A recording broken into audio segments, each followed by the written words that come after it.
Assalamualaikum warahmatullahi wabarakatuh. Dalam video kali ini, kami akan mempresentasikan materi mengenai bangun helai daun. Dalam hal tersebut, bangun daun digolongkan berdasarkan letak bagiannya yang terlebar. Digolongkan menjadi 4 bagian, yaitu yang pertama, yaitu bagian yang terlebar berada di tengah-tengah helai daun. Dengan keadaan seperti itu, akan dijumpai kemungkinan bangun daun seperti yang pertama, bangun bulat atau bundar, atau yang disebut juga dengan orbicularis. Jadi bangun bulat ini jika perbandingan panjang dan lebar daunnya sama dengan 1:1. Contohnya yaitu pada daun Victoria regia dan pada daun teratai besar. Yang kedua yaitu bangun perisai atau yang disebut juga dengan peltatus. Pada daun ini, daun yang biasanya bulat mempunyai tangkai daun yang tidak tertanam pada pangkal daunnya, melainkan pada bagian tengah helai daunnya. Contohnya yaitu pada daun jarak. Yang ketiga yaitu bangun jorong atau yang disebut juga dengan ovalis atau ellipticus. Jika perbandingan panjang dan lebarnya sama dengan 1,5 sampai 2:1. Contohnya yaitu pada daun nangka dan daun nyamplung. Dan yang keempat yaitu bangun memanjang atau yang disebut juga dengan oblongus.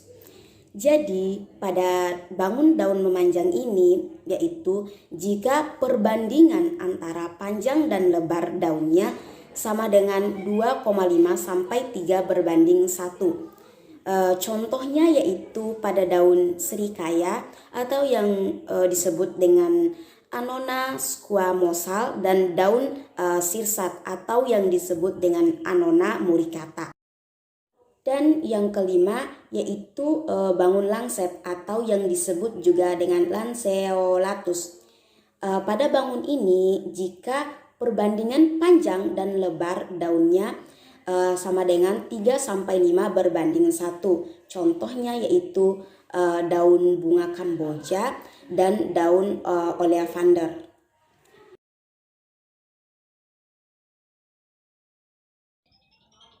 Nah, untuk yang selanjutnya yaitu bagian kedua, bagian yang terlebar terdapat di bawah tengah-tengah helaian daun.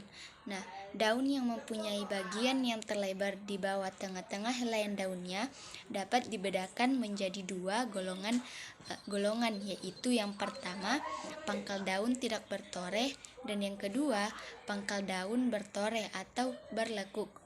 Nah, untuk yang pertama, pangkal daun tidak bertore. Pangkal daun yang tidak bertore ini dibedakan menjadi 4. Yang pertama yaitu bangun bulat telur atau ovatus. Contohnya yaitu pada kembang sepatu atau Hibiscus rosa sinensis dan pada daun lombok rawit. Nah, untuk yang kedua yaitu bangun segitiga atau triangularis, yaitu bangun seperti segitiga sama kaki. Contohnya pada daun bunga pukul 4. Kemudian yang ketiga yaitu bangun delta atau deltodeus, yaitu bangun segitiga sama sisi. Nah, contohnya yaitu terdapat pada daun air mata pengantin. Kemudian yang terakhir atau yang keempat yaitu bangun belah ketupat, di mana bangun belah ketupat ini yaitu bangun segi 4 yang sisinya tidak sama panjang. Contohnya pada anak daun yang di ujungnya terdapat daun bangkuang. Selanjutnya yaitu pangkal daun bertoreh atau berlekuk. Nah, untuk pangkal daun bertoreh atau berlekuk dibedakan menjadi 5 bagian. Yang pertama yaitu bangun jantung atau chordatus, yaitu bangun seperti bulat telur tetapi pangkal daun memperhatikan suatu lekukan. Contohnya pada daun waru. Kemudian yang kedua yaitu bangun ginjal atau kerinjal atau biasa disebut reniformis, yaitu daun pendek lebar dengan ujung tumpul atau membulat dan pangkal berlekuk dangkal. Contohnya pada daun kaki kuda.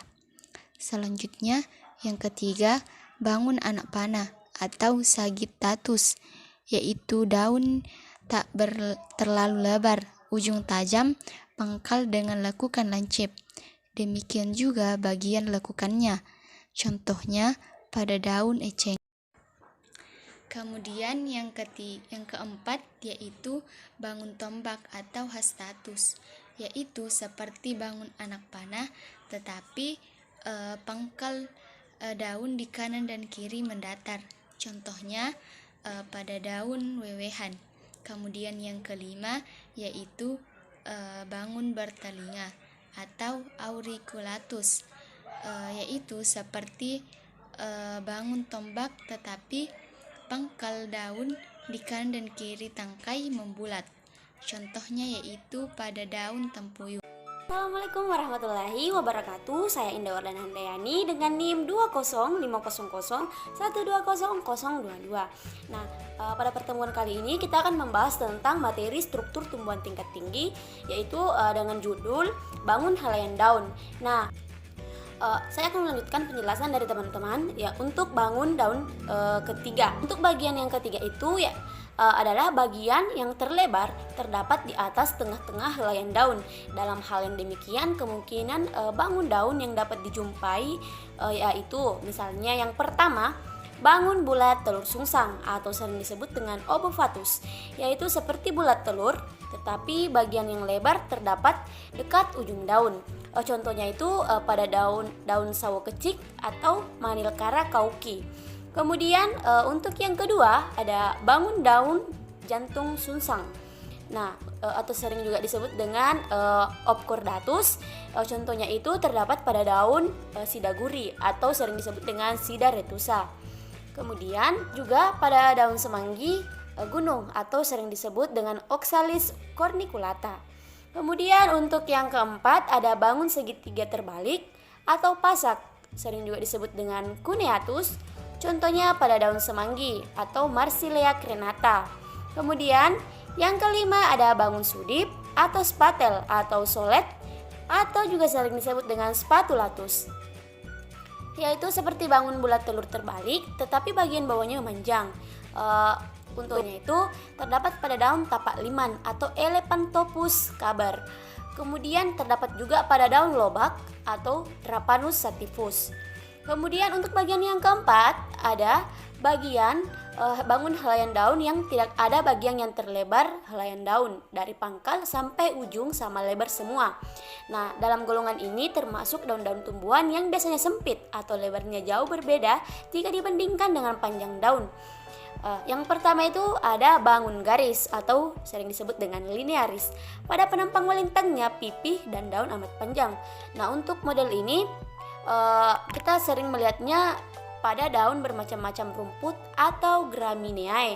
Kemudian yang kedua ada bangun pita atau Ligulatus, serupa bangun garis tetapi lebih panjang lagi.